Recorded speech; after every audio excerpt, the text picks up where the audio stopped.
Okay, now we're going to talk about some applications to law of signs.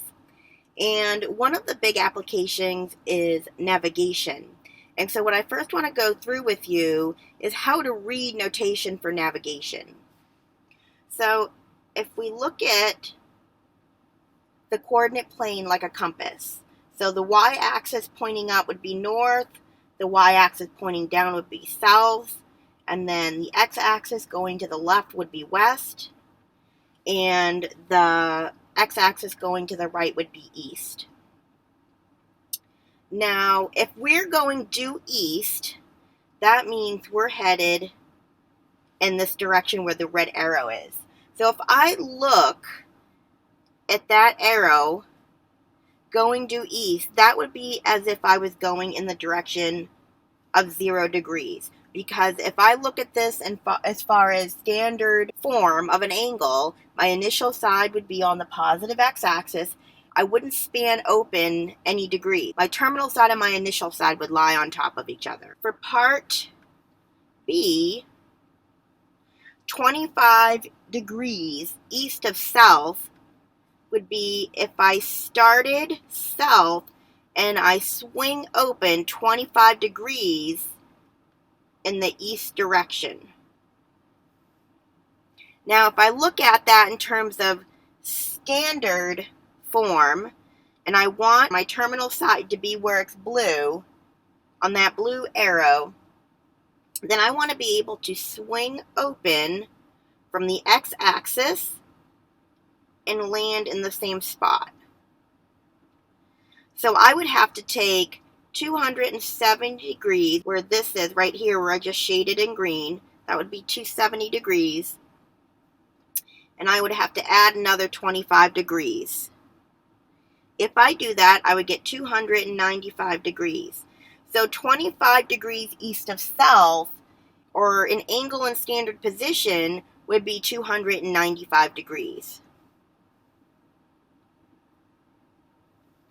The next one, 39 degrees west of south. So if I'm starting south and I open 39 degrees west of south, that means this is 39 degrees here. But if I want this to be written as an angle in standard position, I want to be able to start on the positive x-axis and swing open and still land at that same terminal side, but I want it to be in standard position. So I'm going to write this as 270 degrees, because right here is where I would have 270 degrees if it was in standard position, and I would subtract 39 degrees because I'm backing up 39 degrees.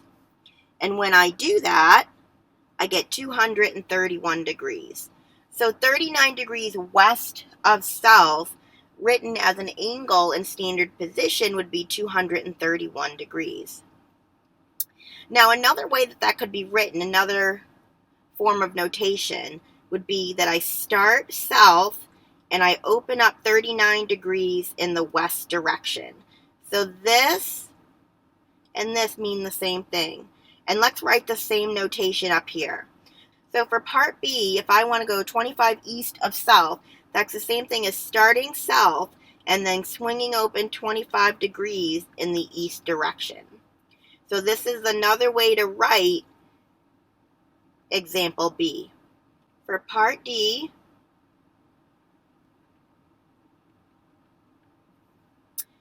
I want to open up 21.5 degrees east of north. So if I start north and I open up 21.5 degrees east of north, this would be 21.5 degrees. If I want to write that as an angle in standard notation, I want to start on the positive x-axis and swing open in the counterclockwise direction. So I would have to take 90 degrees and subtract 21.5 degrees to figure out what that angle would be in standard notation. And that would be, when I take 90 minus 21.5, would be 68.5 degrees. And to write it in that secondary notation, just to practice, this is the same thing as saying I start north and I open up 21.5 degrees in the east direction. Okay, last example. So we have north, west, east, and south. I want to start north, and I want to open up 12.6 degrees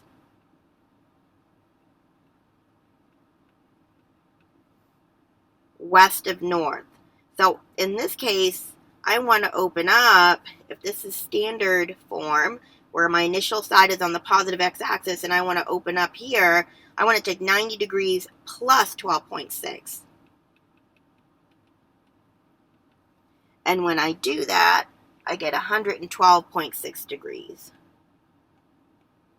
If I want to write this direction in my other notation, it would be start north and open up 12.6 degrees west. Okay, in the next example, we're going to actually apply the navigation notation that I just showed you. Okay, it says the tour boat travels 10 miles due north. So here's the starting point.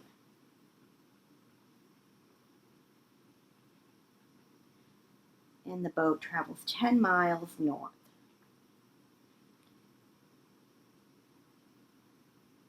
Then it travels in the direction south 40 degrees west.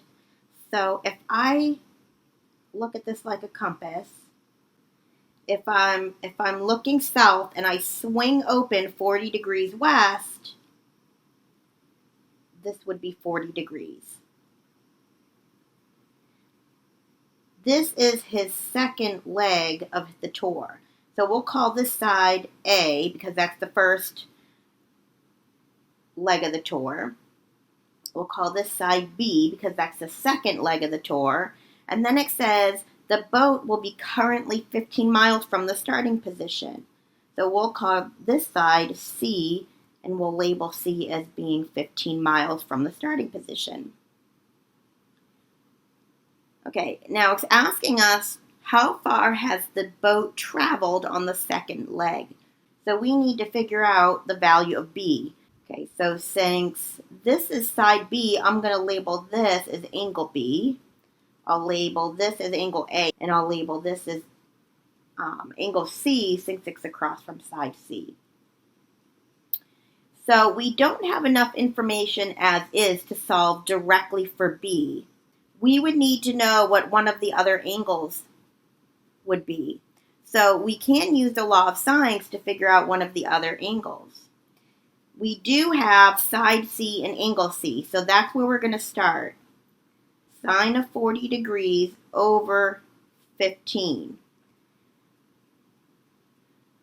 We don't have side B or angle B, so if I use the ratio that has B's in it, I'm going to have two unknowns, and I won't be able to solve for anything. However, we do have side A, and I would be able to solve for angle A if I use the ratio with A's in it. So I'm going to set this up as sine of angle A over side A, which is 10. And this will help me solve for angle A. So when I cross multiply, if I keep all my digits, I don't want to round until the very end, I'm going to have 0.4285250,731. When I do inverse sine to find angle A, I'm going to find that angle A is 25.37 degrees. Now, here's the thing. Remember, with law of sines, I could have two possible triangles. If I look at my unit circle, there are two places on that unit circle that my y value could be 0.4285. That would be here and here. So this angle here was the 25.37 degrees. So to find the other angle, I'm going to take 180 degrees minus 25.37 degrees to figure out what that angle could be that would open up all the way this way. So the other possible angle when I subtract that would be 154.63 degrees. However, that's not going to work or create a second triangle, because if I take and let angle A be 154.63 and I add it to the 40 degrees that we already have in that triangle, it's already over 180 degrees. So I can cross this off as a possibility. So I'm going to assume that angle A can only be 25.37 degrees. So now that I know what angle A is, I can figure out what angle B is by taking 180, subtracting 25.37 degrees, and subtracting 40 degrees. And I would get that angle B is 114.63 degrees. Now I can use the ratio with B's in it, and I'm only missing side B, which is what we're looking for. So I'm going to set up law of sines again to finally solve for side B. So I have sine of 40 degrees over 15, but now I'm going to use the ratio with B's in it. Sine of 114.63 degrees over side B. When I cross multiply and solve that for B, I'm going to get that B is 21.21 miles.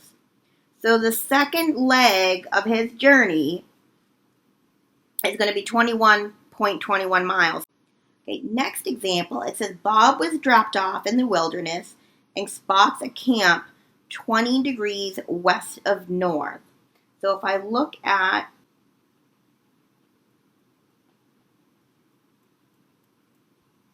this as north, west, and east, and this is his starting point.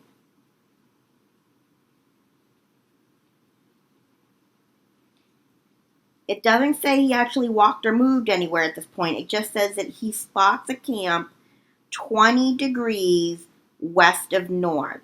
So if I look north and I swing open 20 degrees west, that's going to look like this. So from here to here is 20 degrees. And this will be the camp. I'll call it C for camp.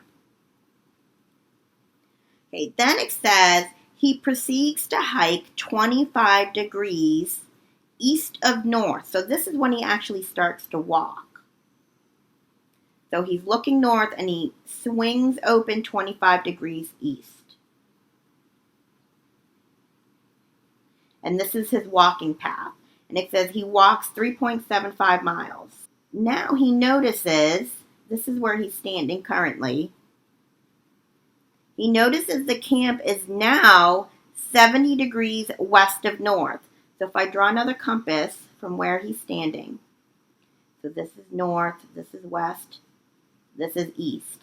And if he swings open 70 degrees west of north, so he's looking north and he swings open 70 degrees west of north, that's where he sees the camp. So this is 70 degrees here. This is 70 degrees. Now, the question is asking, how far is he away from the camp at this point? So the author of the question is wanting us to find this distance here. We'll call it B. We'll call this angle C, and we'll call this side C. And we'll call this angle B because it's across from side B. And we'll call this angle A, and we'll call this side A. Okay, so we need to find B. I have angle B. Angle B would be 20 plus 25. Angle B would be this whole angle here, which would be 45 degrees. So I need to know what angle C is so that I could use law of sines. If I know what angle C is, then I can use the C ratio with the B ratio and solve for B. And the only way I'm going to figure out what angle C is if I know what angle A is, because then I can take 180 minus 45 minus whatever angle A is to get C. So I got to do a little bit of work to figure out what angle A is. So if I drop this down and make a right triangle, Since I know that from here to here is 25, then this has to be 65 from here to here, because the total has to add up to 90 degrees. Which means this angle right here,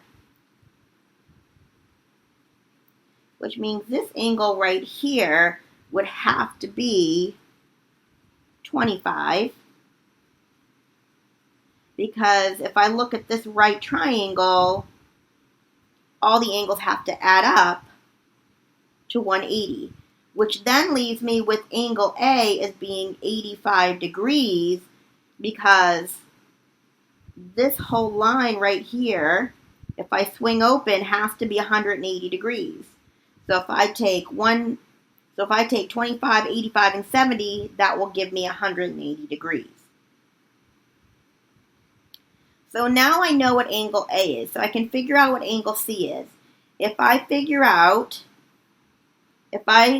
take 180 minus 45 minus 85, that would give me 50 degrees here for angle C.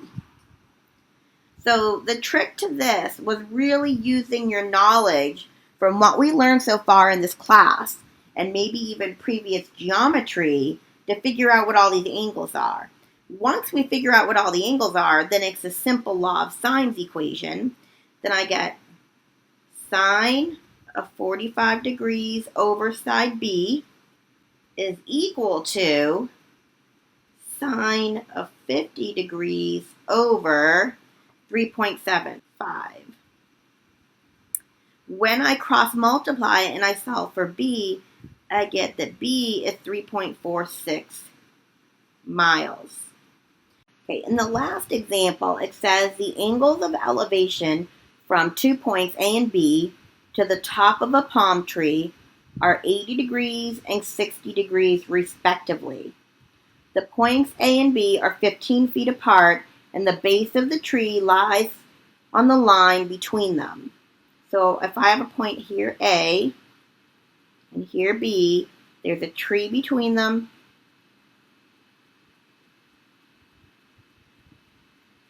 And between the 2 points is 15 feet. We don't know how it's split up. We don't know if it's 8 feet out to A and 7 feet out to B, or 10 feet out to A and 5 feet out to B. We don't know how that's split up. We just know that it's 15 feet between A and B. Now they tell us that to the top of the tree, there's an angle of elevation of 80 degrees and 60 degrees. And we're asked to find the height of the tree. If these are 90-degree triangles, then this would have to be 10 degrees. And this would have to be 30 degrees, because for each triangle, the angles have to add up to 180 degrees. If I call this side B, because it's opposite angle B, and if I call this side A, because it's opposite angle A, we'll call this angle C. The whole thing would be, the angle C would be the 40 degrees, stepping back and looking at the big triangle. I could set up law of sines to say that sine of 40 degrees, now I'm looking at the big triangle, not each individual right triangle. The sine of 40 degrees over 15, because the side opposite 40 degrees would be 15, is equal to sine of 60 degrees over B. When I cross multiply and I solve that for B, I'm going to get that B is equal to 20.21 feet. Now, since we're looking for the height of the tree, I'm going to label this as H for height of the tree. And I'm going to look at just the right triangle that I just highlighted in green. And I'm going to use the law of sines again on my green triangle. So I'm going to state that the sine of 90 degrees over the side opposite that, which is B, is 20.21. And that's going to be equal to the sine of angle A, which is 80 degrees, all over H, which is the side opposite angle A. And when I cross multiply and solve for H, I'm going to get that the height is 19.90, and that's in feet. So this is the height of the tree.